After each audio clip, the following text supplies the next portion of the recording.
Hi, my name's Deborah and I'm one of Creative Memories Advisors from Australia. Today I'm going to show you with the circle cutter how I cut my photos and the way that I found it easy enough for me to cut my photos without ruining the photo.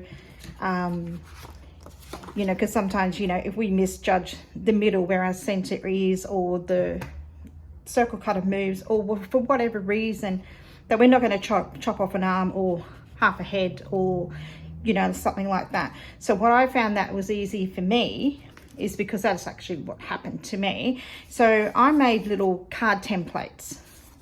So I made a 3-inch circle, a 3.5, a 4, just mainly the ones that I would use, a 5-inch, a 5.5, and a 6-inch circle. So as you go up, that would cover for like your larger photos.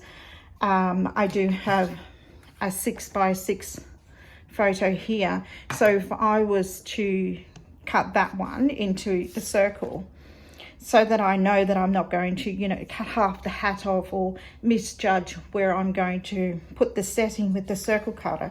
So if I want to cut it at 5.5, I've got my template here. I can actually put it onto the photo, work out where I want to have it.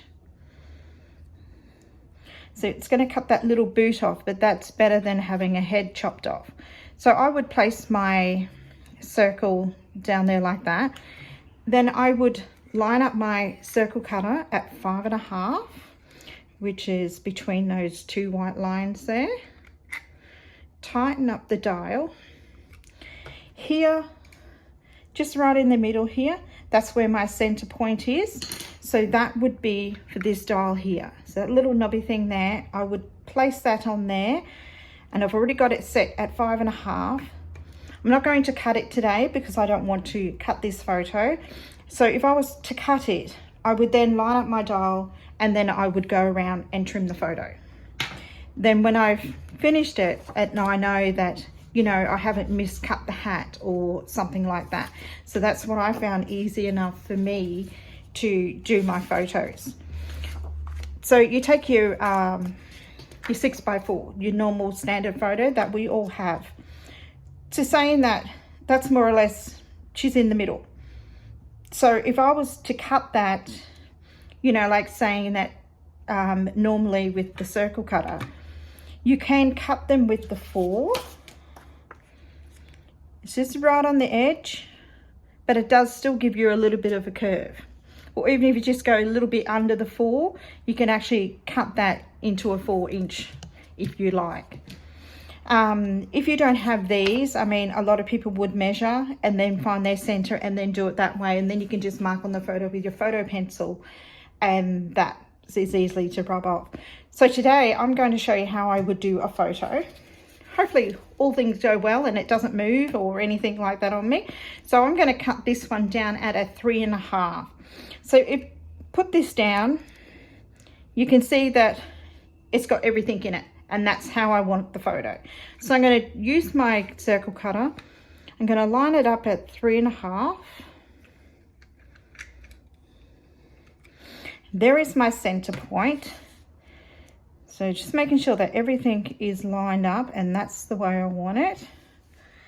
So now I'm going to put my circle cutter down, finding the center with my little knob. Like that's it. And then I'm just gonna cut it around. I think it's off just a little bit, but it's not going to chop anything off. Just going around a couple of times just to make sure that it's actually cut through the photo. Oh, missed it down. Oh no, it's all right. So there you have it, 3.5 inches. So if I just move everything over, put down here, just putting that on the measurements here, and you can see that it measures at 3.5. So now if I wish to back this photo, I've got a 4-inch photo mat and I can back it. So doing these little circle mats, I found that it was a lot easier to do your photos that way. For me, we all find our own little system that works best for us, and I found that this worked because I did chop off heads and on photos, and I had to get photos reprinted. So you can get a 6x4, you can go up bigger if you like, you know, to suit with the circle cutter and whatnot. So that's how I do my photo circling. Thank you.